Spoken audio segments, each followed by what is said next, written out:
So, ang ginagawa nila is, they buy distressed properties and then improve it, renovations. Once na nagkaroon na sila ng tenant on that house, ilalapit nila yan sa bangko. So, dahil may tenant na, syempre, maganda na yung property, nag-improve na yung value niya. Kunwari, nabili lang nila initially ng 150,000. Tapos, naglagay sila ng improvements ng 50,000. So, 200,000. Nagkaroon sila ng tenant doon sa property na yon. When they go to the bank para i-refinance yung property, ang value na ng property, sabihin natin 250,000 na. Pag in-refinance mo yung 250,000, 80% nun ang ibibigay sa'yo ng bangko, which is 200,000. So, you can use that 200,000 again to buy another rental property. Ganun nagduduplicate yung mga bumibili ng bahay na nagho-hold sila ng property na yon, nagpapadami sila ng single family homes for rental. Because they are contractors and some of them are builders, ang kinukuha talaga nilang property is yung mga may gagawin, makukuha nila ng mas cheaper, i-improve nila yung rent, and then after few years, magre-refinance sila. Pag refinance nila, balik agad yung kanilang naging capital contributions. So, non-taxable event and at the same time, ang nangyayari, infinite return agad. So, sila pa rin may-ari ng property but yung kanilang money that they originally put in the deal, bumalik na kaagad sa kanila in a shorter period of time.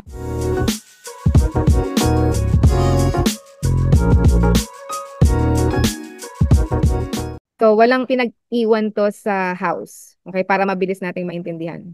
Kung bibili tayo ng bahay kagaya ng ginagawa namin na buy, fix, and sell, or buy, fix, and hold doon sa mga bumibili ng mga property na nagkikip sila no, nagho-hold sila for rental purposes. So, ang ginagawa nila is, they buy distressed properties and then improve it. Lalagyan nila ng renovations, ganyan-ganyan. And then, once na nagkaroon na sila ng tenant on that house, ilalapit nila yan sa bangko. So, dahil may tenant na, at syempre, maganda na yung property, nag-improve na yung value niya. Kunwari, nabili lang nila initially ng 150,000. Tapos, naglagay sila ng improvements ng 50,000. So, 200,000. Nagkaroon sila ng tenant doon sa property na yon. And now, when they go to the bank para i-refinance yung property, ang value na ng property, sabihin natin 250,000 na. Okay? So, 250,000 na. Pag in-refinance mo yung 250,000, 80% nun ang ibibigay sa'yo ng bangko, which is 200,000. So, you can use that 200,000 again to buy another rental property.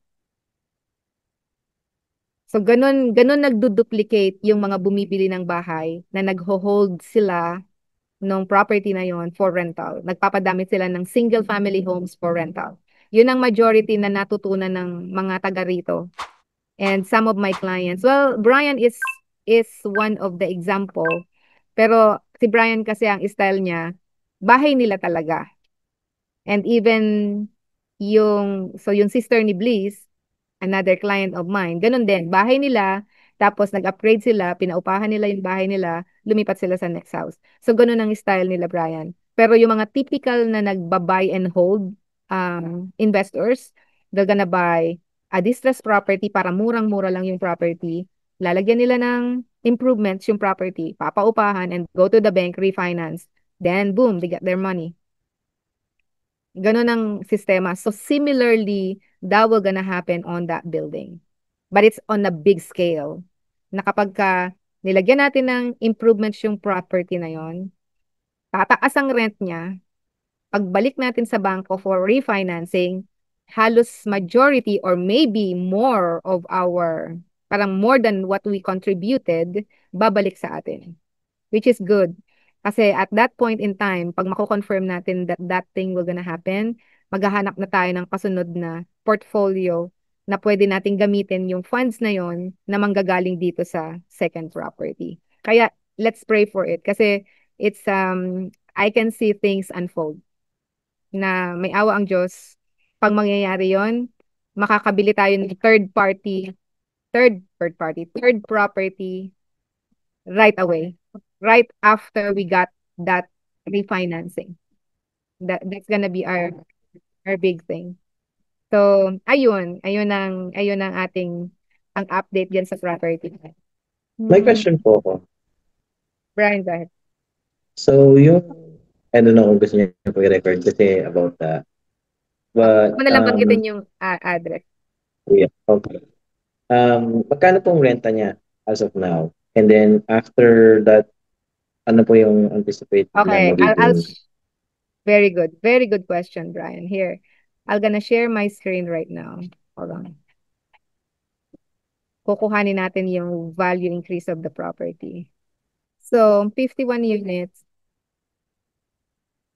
Sa ngayon, Brian, ang market rent, ang rent is less than $1,000 on ang average.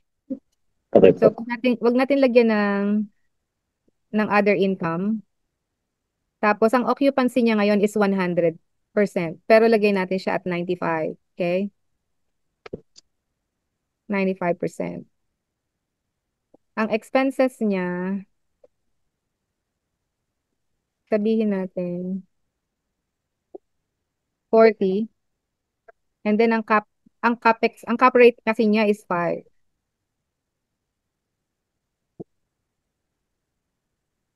So, this is how we came up with the 7 million. Ang tinitingnan namin yung value na mabili yung property, 6.5. Yun yung usapan namin ng agent. Okay. Pero sabi niya, I'm not really sure if the owner will be satisfied dito sa 6.5. So, nasa 6.5 to 7 million yung usapan namin, which is fair enough.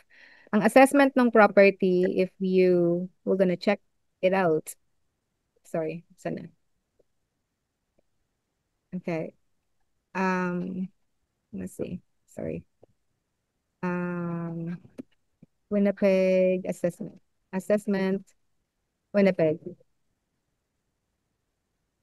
Okay, so ang assessment nito is, Naka-record po.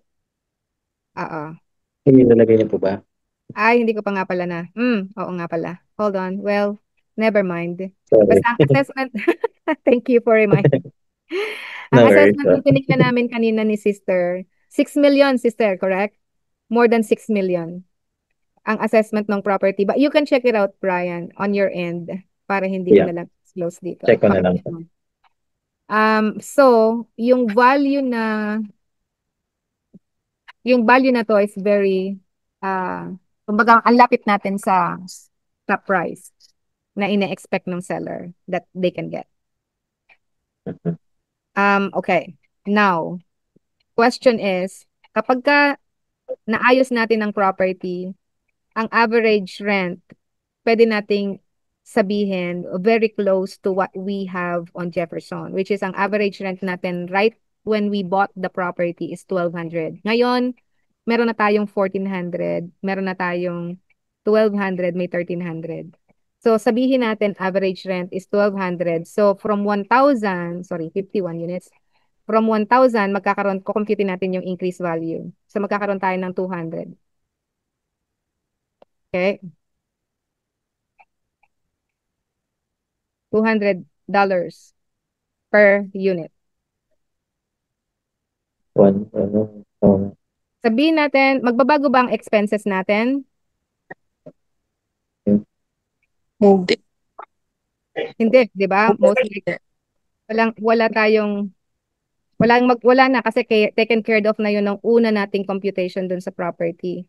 So we'll just get the market increase mhm. and then yung occupancy and the cap rate. Yes. So meron tayong additional net income of 116,000 a year. That's additional. And the value increase of the asset is 2.3 million. Kaya from 7 million na um, sinasabi kanina ni David sa amin ni sister, na from 8 million, kasi madadagdagan ka ng 1 million na improvements on the asset, pero lalabas na ang value ng property mo would be 9 million. Kasi originally 7 plus 2.3. Mhm. That's 9.3 million. 'Di ba, sister? That's Yeah. the number that was provided to us by David ng Access Credit Union. So, ito sa simpleng computation natin. Kaya very powerful tong underwriting calculator na to kung talagang gagamitin mo siya sa pag-compute ng ng mga value ng properties and the value increase once you made the improvements, makikita mo kaagad yung makikita mo kaagad yung difference ng price at anong particular, kasi sa atin tawag nito, yung simpleng analysis kasi natin, pag hindi natin nakikita yung how the cap rate works, how the occupants or the increase in value works, parang teka muna, gagastusan natin ng ilang milyon, ng 1 milyon, tapos bago bumalik sa atin yan, 'di ba? Kung ang net income lang natin, let's say dito lang tayo magbabase sa net income na to, na 116,000. Bago bumalik sa atin yung 1 million, 10 taon. Tama ba? Mhm. But Yeah. that is not the way the multifamily works. Yun yung pinakamagandang nun. Sabi nga ni Uncle, the Holy Grail, na yung value na dinagdag mo dun sa property at yung income na na-generate niya. Let's say, gumastos ka ng 20,000, or sabihin na natin 30,000 per unit. Okay? 30,000 per door. Pero mag-i-increase ang value niya ng $200 increase in rent per month. Magkano yun in a year? So, sa simple computation natin, 200 times mo sa 24. 12, 2,400, di ba? Mhm. Bago mo mabawi yung 30,000, ilang taon? 30,000 divided by 2,400, 12 years. Kawawa naman tayo. 'Di ba? Parang ganun ang tingin natin. 12 years bago bumalik yung perang inilagay mo as improvement. But that's not how the computation works pagdating sa refinancing. So sa refinancing, ang mangyayari nun, yung 200 increase, yung $2,400 na increase in value, i-divide mo siya sa CapEx, which is, or sorry, cap rate, na 0.05, that's $48,000. So yung 30,000 na idinagdag mo doon sa presyo ng unit, yung 30,000 na yon, ang equivalent nun sa bangko is 48,000. So you put in 30, kuhanin mo agad 48,000. Ganun siya nagwo-work in the multifamily world. So this is only applicable in the multifamily deals. Yeah, or commercial deals, rental deals. That you can use yung leverage na yon, na nilagay mo yung pera mo as improvements of the asset, and then balikan mo yung bangko and they'll give you another money dahil na-improve mo na siya. The same nung first na lahat ulit, ganun ulit magko-contribute, or meron siyang part na may makukuha na kay Jefferson na i-start dun sa second property? Or totally wala, totally maghahanap ulit ng panibagong partners and panibagong money from us, ganun ba yun? If I may be straightforward. Oo, yeah. Kasi ang Jefferson, nakalock in pa yung funds natin sa Jefferson eh. So, ang mangyayari dito sa next acquisition, meron ulit tayong capital raise na gagawin. And then, ang priority for sure is tayong kasama sa club, tayong original 10. So tayo yung priority. And then may mga other partners na magiging partners pala na gustong sumama dun sa second deal right away. So ang i-raise natin kasi na funds is I think it will be more than 2 million na, sister? Kasi Yeah. originally ang down payment, sa down payment pa lang is 2 million. And then we have closing costs, which I assume would be an additional probably 2% para safe. Which is ang 2% ng 8 million would be what? 160,000. Tama ba ako, sister? Yeah. Yeah, so ayun, ganun ang mangyayari. So it's totally New money. totally New money. separate, Mina, from what we contributed to Jefferson. Kaparehas. Kaparehas ba yung sabi mo? Um Ang advice sa atin ni lawyer is 100,000 each as much as possible, pero we'll see how it will go kasi based doon sa magiging requirement ng bangko for the down payment, maybe we could consider lower than that, but we'll see. Titingnan natin. Kasi ang computation namin kanina, Mina, sabi ko nga kung kagaya ngayon, 5 tayo, tigpo 400,000 lang tayo, di ba? Meron na tayong 2 million. Magwalis na tayo ng kung saan tayo makakawalis. Aray ko. Kasi ang nakakatuwa dito sa ang tawag nito, sa deal na to, which is unique. Actually, every property is unique. Kahit sa residential real estate experience ko, kahit pa sabihin mong magkapareho yung bahay na yan, magkapatid ang may-ari niyan, parehong everything is unique yung paano yung structure ng tawag nito ng pag-write ng offer or alam mo yon, nakakatuwa. So similarly ganun din dito sa multifamily. Ang malaking kaibahan nito doon sa first deal natin is meron tayong capital expenditures dito which will trigger refinancing soon. Nagigets niyo ako? Sa Jefferson, bago tayo magkaroon ng refinancing, it would take about 3 to 5 years or maybe more. Continuous yung cash flow, tumataas ang value ng property. Let's say, inabot tayo ng 5 years doon, if we wanna refinance it, so it's gonna be 5 years or more. Pero dito sa next natin, dahil meron siyang capital expenditures, once the improvement is done, and then nagkaroon na ng increased value on rents, pwedeng mag-trigger agad ng refinancing, which means magkakaroon tayo ng non-taxable event na tinatawag ni Uncle na another loan na madadagdag doon sa original loan ng second property, but that loan will be our pwede nating maging fund for our third portfolio. Ganun ang pwedeng mangyari doon. So depending on what you really want to do, kasi pwedeng ibabalik yun sa atin individually. Babalik yun sa atin.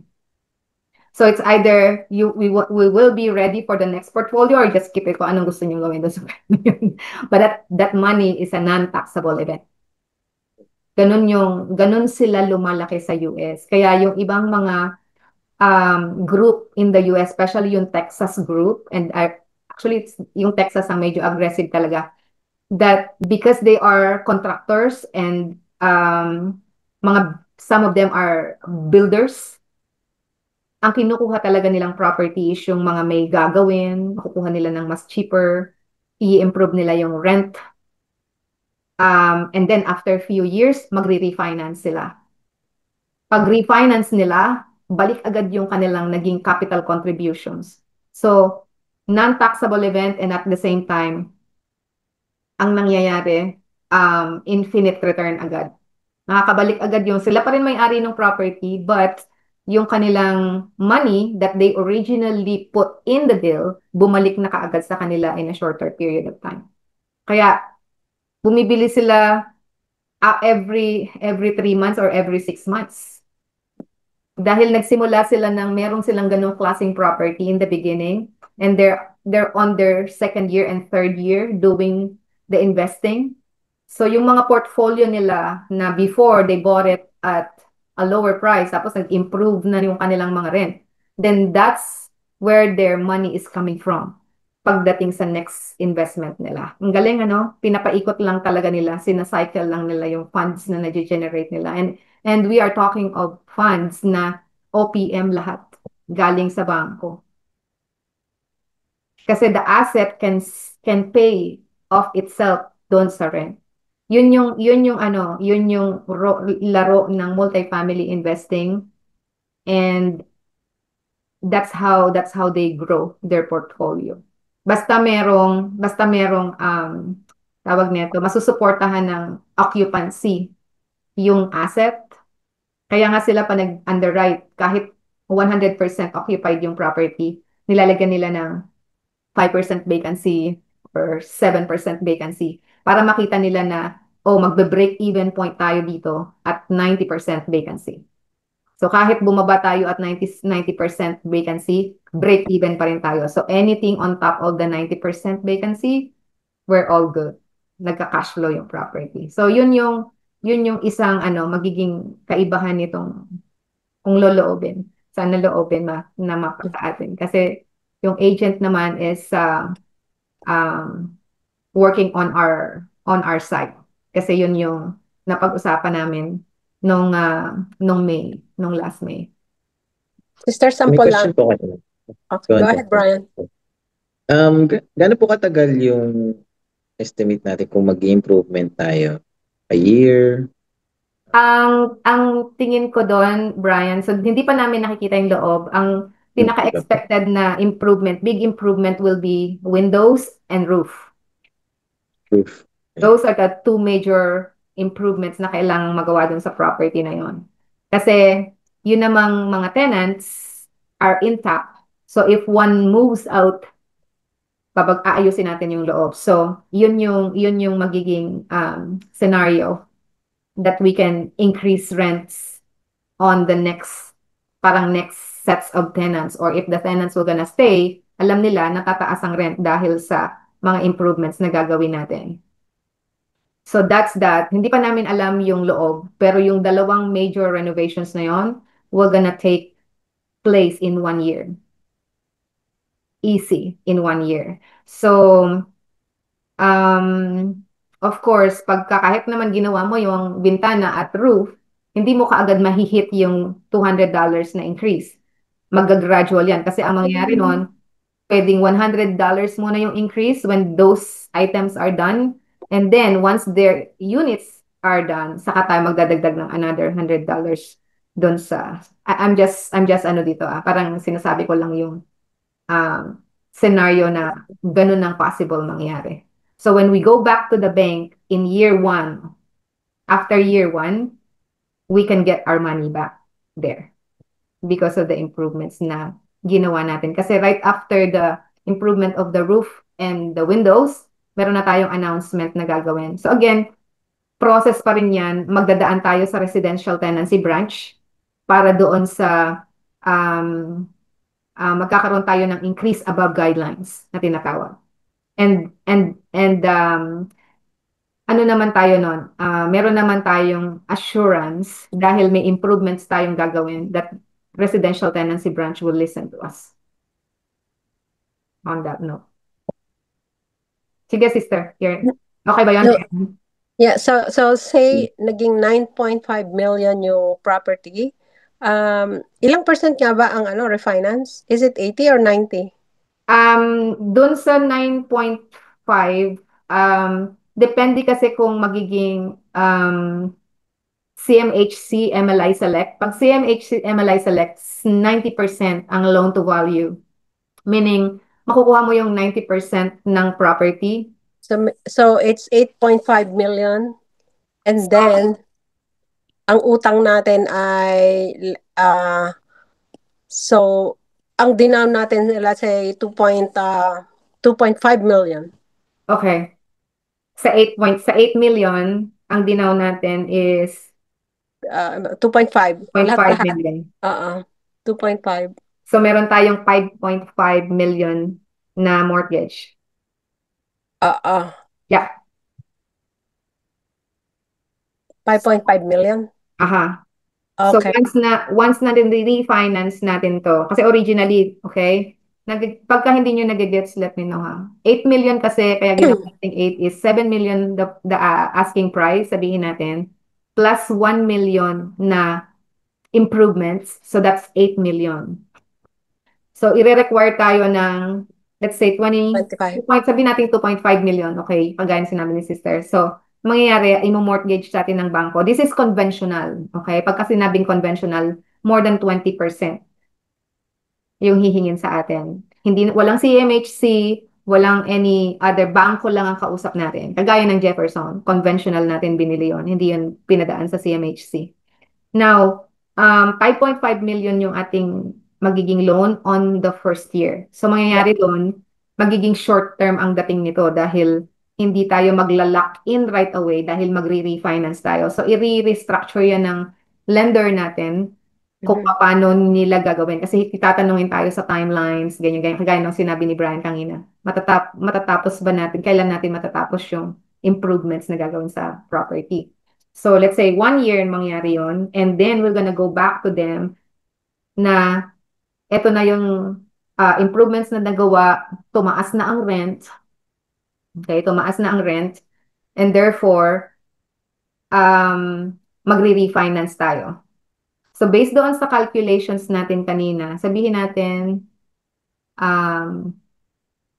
naka-share pa ba yung screen ko? Wala na. So let's say 9.5 million times at 90%.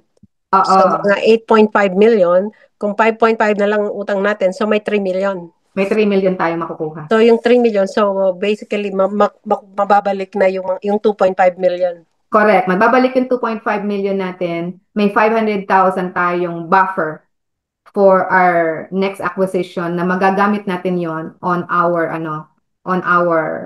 tawag nito, yung initial acquisition fees, di ba? Ganun na mangyari. And then, of course, dahil nakabalik na yung 2.5 million sa atin, we have money again. Wala na tayong pera doon sa deal. Yeah, we have money again for the next one. Infinite return tayo sa second property natin. So, ideal scenario to. We never say na mangyayari talaga tong ganito ka-smooth or something like that. Magkaroon man ng humps and bumps, ito yung parang scenario na magiging pupuntahan itong next property. Sabihin natin 50% na maging effective yung numbers na. 50%. Ang mangyayari, 1.5 million yung makukuha nating pera from the bank in doing the improvements. So, meron tayong 1.5 million na i-distribute accordingly based on the contributions ng partners. So, balik agad yung how much? Maybe more than 50% of our initial contributions, mapapabalik agad sa atin. So, if we contributed 100,000, parang yung 50,000 balik agad sa atin. Diba? So, in first. The capital expenditure is, kumbaga, more advisable to do now than later. Yes. Gagawin natin kaagad kasi that's where the money is. That's where the money is. Okay. Okay. Gawin na natin bukas. Ngayon na. Bukas. Magwalis na tayo bukas na umaga pagising natin. Para may milyones na eh. O, diba? Nakakatuwa. Nakakatuwa. When you understand how the money works in multifamily, ma-appreciate nyo talaga na this is the way to go. And that's why maraming mga investors na they won't settle for less. They will keep looking for more doors kasi the more doors na nasa ganitong klaseng scenario, the better. Kaya nung unang-una kong kausap, remember there were 2 screenshots that I sent you. Yun yung unang-unang sinabi niya na, oh, somebody is parang planning to sell their yung property na ganyan-ganyan. And then I called him, sabi niya parang answered prayer to sa inyo Sabi ko sana nga po, kasi hindi naman daw niya ina-anticipate na at that early time makakuha siya ng response doon sa mga kausap niya na parang he's looking for 50 units. Tapos I told him na kung meron mga kailangang improvements, that's fine with us. Okay lang sa amin yun kasi marunong naman kami. And then here you go. Here you go. So it's not even 3 months. Parang so may kami magkausap sa June, July. Kaya pag-pray natin. Tulungan niyo kami mag-pray. Loobin ng Diyos, this is another opportunity for us. I think that's it. Wala na ba kayong questions so far? Clear? Hindi nasagot yung questions mo. Rocky? Yeah, wala naman na akong question. Okay. Rocky? Napakinggan ko lahat, kaya iniisip ko na magwalis. Okay. Pwede po ba mag-ready na. Mas advantage ka, malapit. Another challenge. Gabi na, Rock. Bukas na. Mas advantage si Brother Rocky kasi ang lawak ng wawalisan niya. Kaya nga eh. Yeah, pinaready ko na nga yung lalaruan nila Jed dito eh. Pinakat ko na uli. Nakat na ulit. Pinakat ko. Papasyalan natin ni Jed. Pwede na sila magano dito, pwede na sila maglaro. Yan, nasa US ngayon si Jed eh. Kaya nasa US. in 2 weeks ang balik niya. Pwede na magpalo-palo. Pwede na. Pwede mag-golf dito. Yeah, papalo Sige, tayo dyan. Magdala nga Sige, ng sunod. kahit Tayong ba. grupo, papalo tayo dyan. Kailan ba mas maganda? Gawa ulit tayo ng activity natin. Ang maganda sa grupo natin, unti-unti nating naliliwanagan kung ano tong pinasok natin, di ba? Totoo. Yeah, that's good. Kasi parang imposible kung titingnan mo, di ba? Yeah, Parang ganun din ang tanong namin. Paano yan? Paano yan? Yeah. So Yeah. it's good to have yung clarity moving forward. Marami pa tayong madidiscover. Actually, ano pa yan? Wait until anong tawag nito? Pagkatapos nito, sigurado marami na kasunod. Mhm. God's will talaga. Makapagwalis. So, yeah. Diba? Kasi pagka nagkaroon tayo so ngayon nagka-accumulate tayo na meron tayong a little bit of passive income. Yeah. Later on, you'll see. Kasi yung mangyayari dito kaya excited ako sa second property. Yeah, second. Mas ano to? Yung non-taxable event na yun na Yeah. you will gonna experience that here soon. Sooner than Jefferson.